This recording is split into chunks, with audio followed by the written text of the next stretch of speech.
Hello everyone, Space Toyster here, and welcome back to The Legend of Zelda, Link's Awakening. In the last part, we got the tail key here in the mysterious forest by making Terran, who had been turned into a raccoon, cough by shoving magic powder up his nose.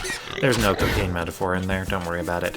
Anyway, in this part, we'll be going down to the Tail Cave and getting the first instrument of the sirens. I wonder what it is. I hope it's pretty. I bet it's pretty. Well, I know it's pretty, but you know, gotta add the intrigue and all that fun stuff. But before we head to the Tail Cave, I'm gonna head back to the trendy game to see if I can get the secret seashell and a few other things. Yeah, you don't actually have to go up and talk to this guy every time you want to play the trendy game. You can just go right up to the controls and he'll ask you if you want to play there, and then you pay. And then you just jump right in. It's very handy. Anyway, the first thing I grab is this thingy right here, because I had no idea what it was. I honestly don't know what the point of these things is. I should look that up. Oh, speaking of looking things up, I looked up what you get with all the secret seashells, and it turns out for your reward for all 50 of them is a reward for a thing we'll get into later. I guess I'll talk about that when we get to it later. But really, you only need to get about 40 of the secret seashells to get all the rewards. So don't worry about finding all of them, just most of them. You can get 2 here in the trendy game. The first one you see here. To get the second one, you'll have to keep playing the trendy game a lot. Oh, that is unfortunate. That would cause a lot of rage. All the rage. That's kind of what makes this trendy game really suck, is that it's possible for whatever the thing is holding to fall out. Like, I think pretty much every item they have as a prize can fall out of the claw. Like that. But at least this time it landed on the thingamajig. Anyway, I'm gonna get that red rupee because I want money.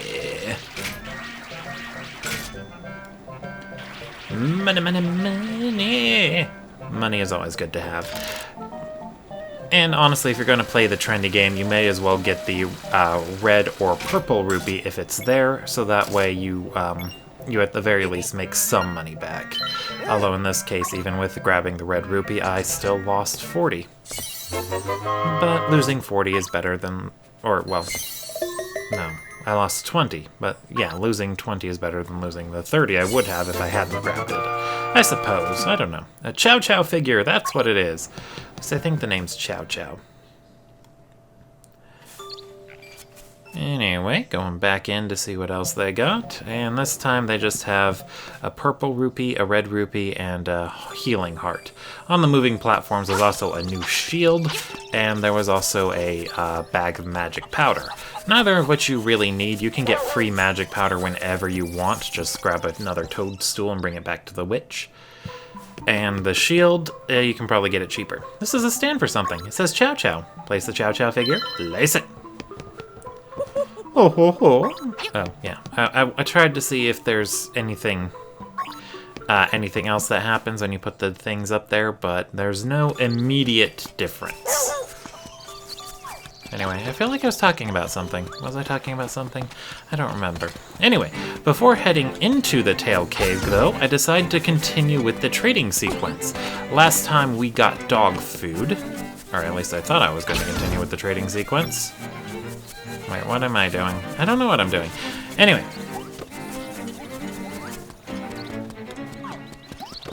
Yeah, I don't know what I'm doing. But anyway, you can trade the dog food on the beach. I'll point them out when we get to it. Oh, right, I wanted to check the shop. I completely spaced that. I forgot that I forgot that. I'm just a very forgetful individual. I don't know why I wanted to check the shop though. Oh wait, I remember. In the original Link's Awakening, you could buy bombs before going to the first dungeon, and having bombs in the Tail Cave is handy because there's a hidden room in there that you can only get to with bombs. But in the remaster, they only sell the bombs after you clear the second dungeon, so kind of a waste of time on my part. Anyway, now to actually do the thing I said we were going to do, which is to go to the beach and trade the dog food for the next item in the trading sequence. Trading sequences are important. In this house here, you will find an alligator. And the alligator will trade you the dog, will want the dog food. What's that you have? It's canned food? For heaven's sake, man, give that to me, please. I'm gonna lose it if I can't get that can. Yeah, here you go. Oh, thank you. I'll take that. Oh my god, that was adorable. So adorable. Munch, munch. That was great. I know it's not a fair trade, but here's some bananas. Yum. You gave him dog food and got bananas in return. Good deal. I'd say, thank you again. That was yummy. I just hope he doesn't get hungry again, because I don't think we can get any more dog food. Anyway, we'll need the bananas later. Like, you'll have to at least get it again before the third dungeon. Actually, after the second, but before the third. A lot of things happening after the second dungeon. It's a very happening place to be in the game. The world really opens up after you clear the second one. Anyway, now that we have the bananas, it's time to actually go to the Tail Cave. For real this time, though. Maybe. No, yeah, definitely for real this time. I love how you can see other parts of the world as you're walking around. With the original game, since everything was on one screen, you could only see the screen you were on at that time. You couldn't see anything else. And it was very not good.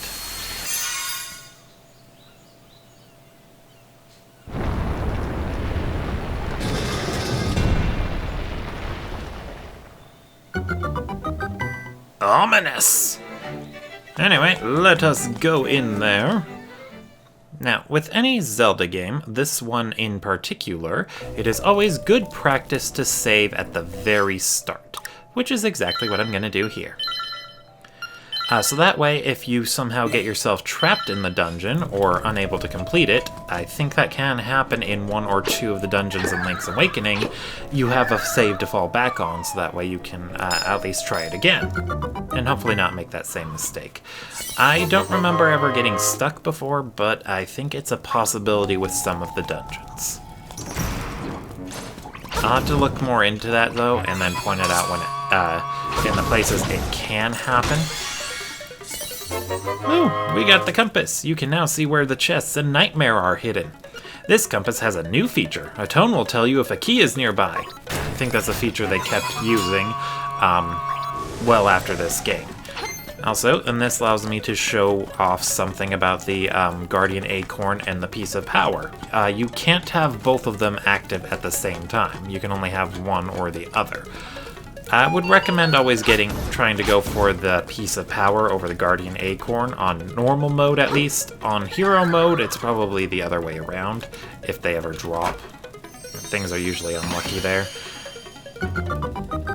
Anyway, we got to hear the thing go off, so that way we can experiment, and lo and behold, it was right. There was a key where it said it would be.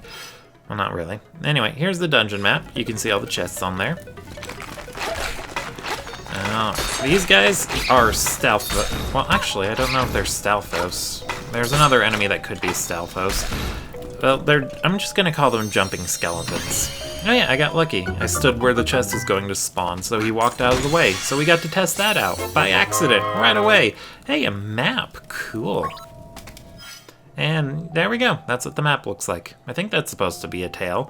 A lot of the dungeons in Link's Awakening are shaped like things, I think. I don't really remember that well. They do like to make the designs look like things.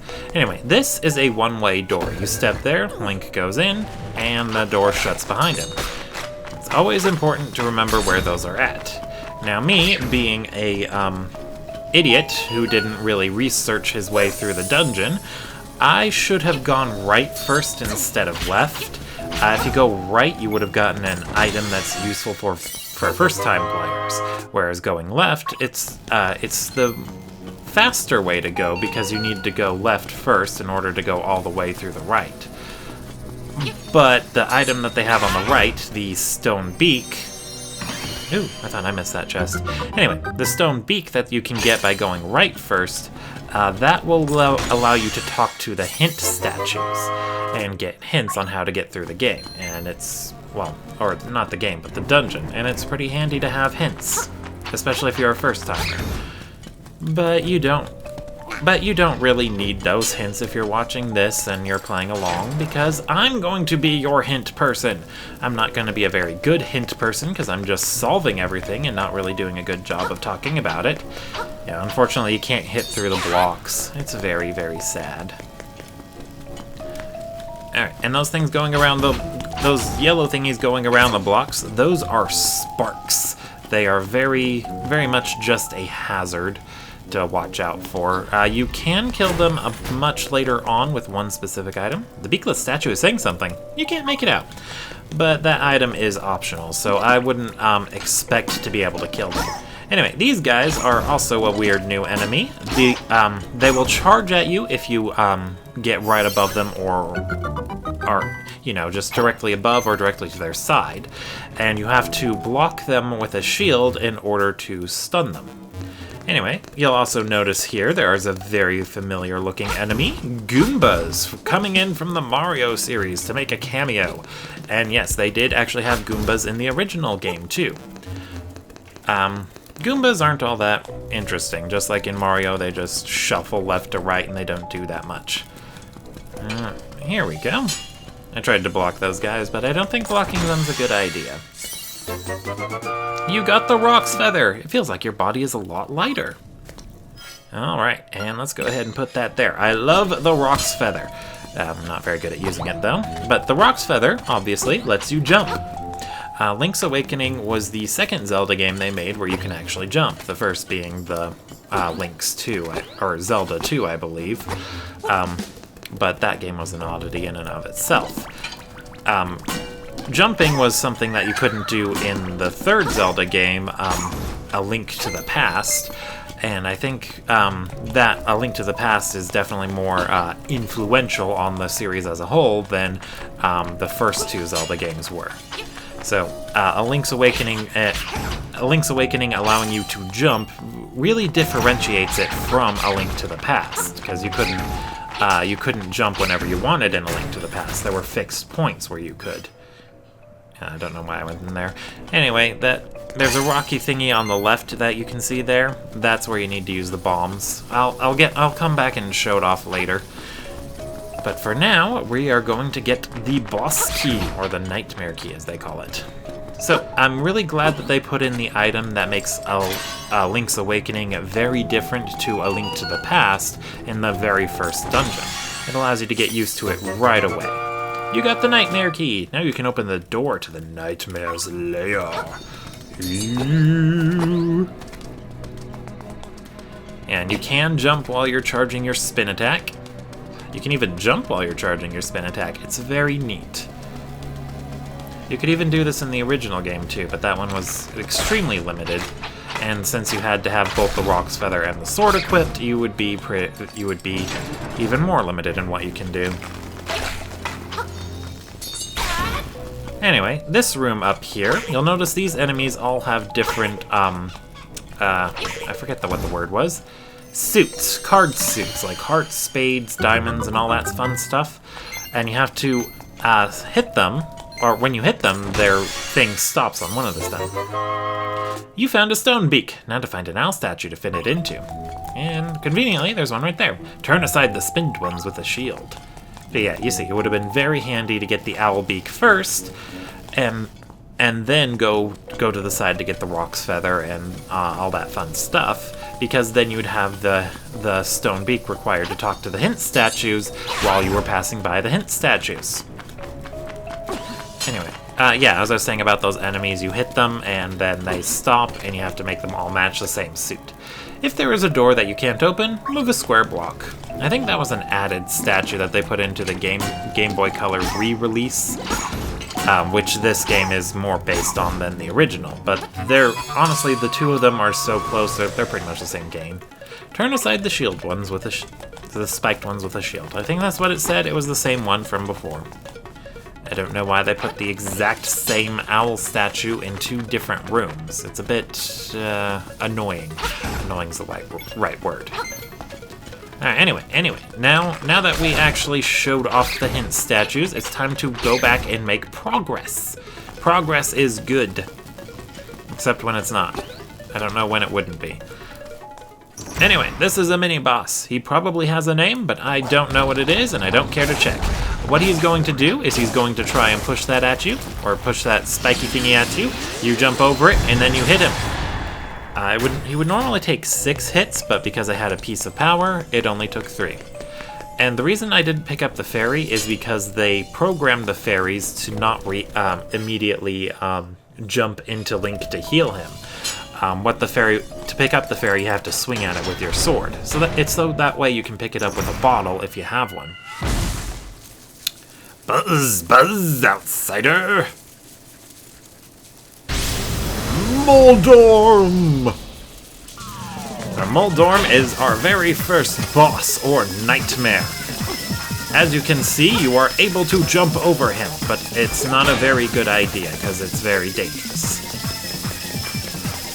But yeah, Moldorm is a very difficult boss. I do not know why they made him the first one, because it's very, very dangerous. He can kill you in 3 hits. Max durability, you can take 3 hits. If you have a Guardian Acorn, you can take 6, but it'll wear off long before then. Yeah, it was at that point I realized that he also dies to 3 hits, so I guess it balances out. But for that last hit, he's going to move very fast around regardless. They made the fight easier by turning a lot of the gaps in the floor into cracked floors, so that way you don't immediately fall. But he's still a pain, even with that concession. You got the full moon cello! Ooh, it is pretty.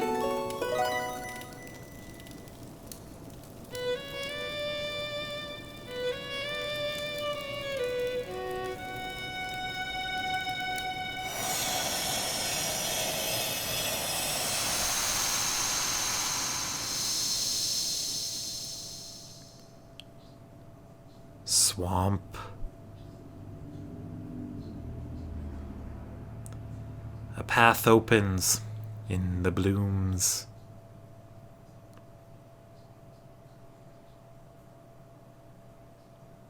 Alright, there we go. So that's the first instrument of the sirens. Yay! We are amazing adventurers. Oh, time for a hint. Oot! That is an instrument of the sirens. I have to admit, at first I did not believe you were real. That instrument, along with the 7 others in the set, has the power to wake the windfish. You must collect them all. I was instructed to give you directions. Your next goal is north, in Goponga Swamp. Hoot indeed. Oh no, we're horrible adventurers. We need our hand held at every minute. Our adorable little hand. Anyway, now you can just jump over there. The Rock's Feather is amazing, and I love it. And you can jump over enemies. I just failed that one time. Why am I going this way? I don't know why I'm going this way. Oh, right, I wanted to see if you could jump up a ledge. You can't jump up the ledges. You couldn't do that in the original one, but in this one it doesn't make as much sense, because you'd think, oh, hey, the ledge, you can jump up it. Oh. It looks like there's something going on here. Hey, buddy, it's serious. Yeah, really serious. Yeah, it is. The Moblins came to the village. Yeah, that's right, a whole gang of Moblins. Then, it's for real. They all went to the house. Yeah, that house. And then they did something at Bow Wow's house. It was a really bad scene with the Moblins. So, I mean, It might be faster to find out for yourself what happened. I bet. Poor kids. Ooh. Aye, it's terrible. My Bow Wow was dognapped by Moblins. Oh, please, somebody help my poor Bow Wow.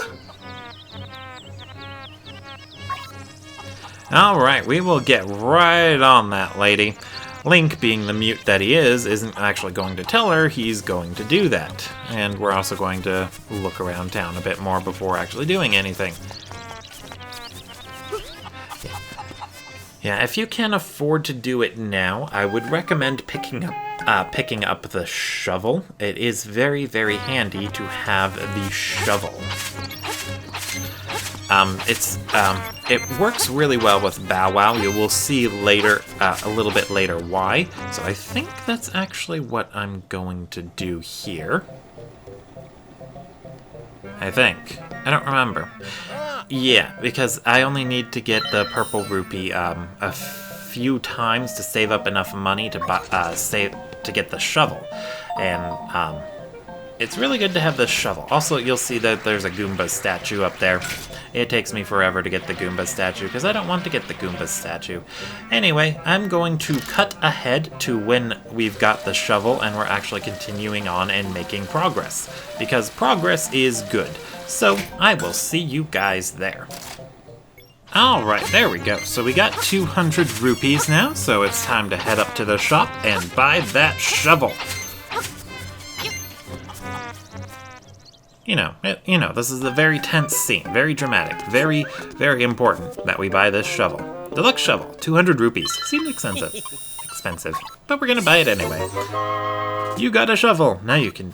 Oh, I didn't read that description. Oh well, that's not important, that anyway. Anyway, and I decided to go back in and double check in what he's got, and yep, there it is. Bow and arrow set for 980 rupees. I don't know what else he's selling there yet. I think they pop up later. Anyway, here is where I try to steal the bow and arrow set. If you did that in the original game, if you successfully steal something, then Link's name will get permanently changed to Thief in all caps, and if you go back to the shop owner will kill you. It's fun times. Very fun. I don't know if they were trying to teach kids to not steal, or if they were telling kids that if you ever do steal, only do it once in your life, ever. Either way, I guess it's better than trying to encourage kids to steal.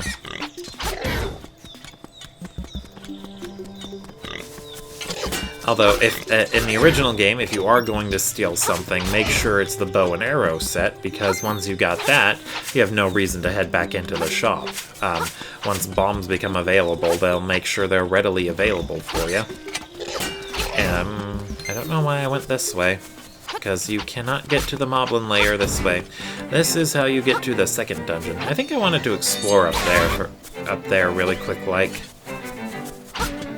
Oh yeah, these enemies here that look like the I don't know what the best way to describe them. I guess fleshlight's the best way to describe them. Music, the fish stirs in the egg. You are there. Oh, I love this song. This is my jam. And just like that, it's over. Anyway, the flesh-like looking thingies, they're called like-likes, and with like-likes, you do not want to let them eat you, because if they do, they eat your shield, and then you have to get a new one, and it's annoying, and it's stupid, and I hate it. And I just realized I can jump across that gap and get that treasure chest. So let's do that.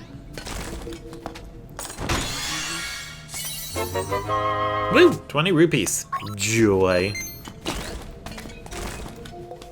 Yeah, Link still seems to be moving on a grid, even though I'm using the joystick to move around. It's very, very odd looking back on it. It seems to work just fine, well, it didn't feel wrong while playing the game, but it's an oddity. Well, I pretty much stick to myself. Me and my letters. My name's Wright. The only thing I don't like about my hobby is that I never receive a letter. Poor Mr. Wright. Let's see. Right to the Gapunga swamp and down for the mysterious forest, because we really needed those directions, guys. Danger, keep out. Except Bow Wow. Yeah, the reason we need Bow Wow is you see those flowers there. When I hit it, it just closed up. Link has no way to deal damage to these flowers at this time. And that is where we need to go for the second dungeon, because that's the entrance. The fish you can kill with your sword, but it's a bit tricky. You have to wait for them to jump out. And yeah, you can't actually get to the Moblin's lair from this side. You have to go around.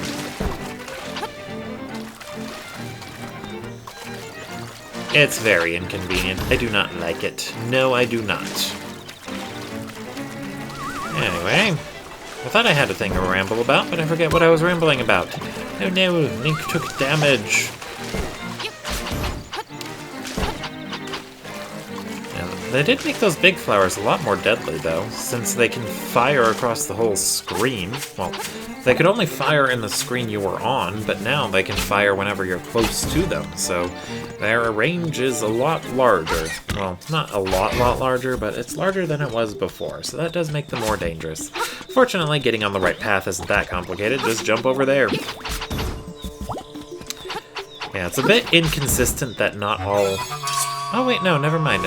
Every red slime does split into two smaller slimes. It's the green slimes that don't split when you kill them. Anyway, Piece of Heart! Yay! They're guiding us toward the objective by leaving us breadcrumbs. And yeah, I thought there was something there, but there wasn't. My memory lied. Tull Heights is to the north. Oh look, we're already there. The windfish in name only, for it is neither. Cryptic! Also, I love how the statues you've talked to stay lit up like that. It's very handy. Eh? Who's this suspicious-looking runt? Okay, boys, let's get rid of him. So this is a mini dungeon. We're going to be fighting loads of moblins. This room in particular can get quite tricky since you're fighting 4 of the moblins, and without a piece of power, it takes 2 hits each to take them down. You must be an assassin sent by Madame Meow Meow to rescue the mutt. You came here to get me, but it is I who will get you! Yeah. So, the Moblin King here, you can't hurt him normally. You have to try and bait him into running into the wall. If you're not close enough to the wall, he won't hit his head on it. Like that. But you just get him to hit his head on the wall, and then you punish him. That's pretty much it. You have to dodge his spears. You can block them too. Your shield is very handy here. But for the most part, it's just a dodge and punish affair, like every Dark Souls boss. Well, most Dark Souls bosses. The ones that the fans seem to like the most. Stop throwing things and just hit your head on the wall, you stupid thingy.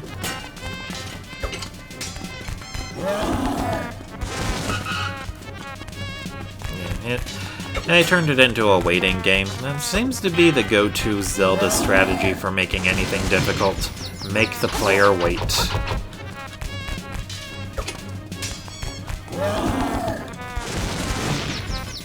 Yeah, I didn't think he was gonna hit his head that time. I should have stayed close. Oh, darn.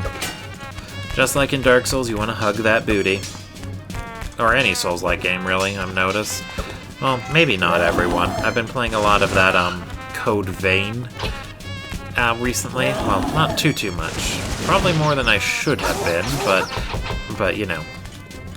Yeah, I don't know what I'm rambling on about, but the point is, in Code Vein, it doesn't always seem advantageous to hug their booties. Some enemies have very dangerous booties. Very dangerous booties indeed. No, come on, just hit your head already. I want to be done with this. Thank you! And down he goes. That actually reminds me of the Moblin King from The Legend of Zelda Oracle of Seasons. I actually ran into that guy a few times, and it's quite the hilarious encounter. You saved Bow Wow! What a fearsome beast! Bow Wow is indeed fearsome. Now that we have Bow Wow, he will do a couple of things. The first and most obvious thing is that he will attack any enemies that are on the screen with you. He'll just go out of his way and bite anyone that gets too close. It's very handy.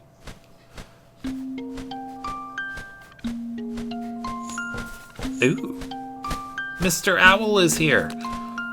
Hoot, that is a fearsome-looking animal you have there. Do not forget, the next instrument is in Gapunga Swamp. That's it? You're just gonna give us a tip? Well, you know what? Whatever. I'm gonna call that here. Thank you all for watching, and I will see you all next time.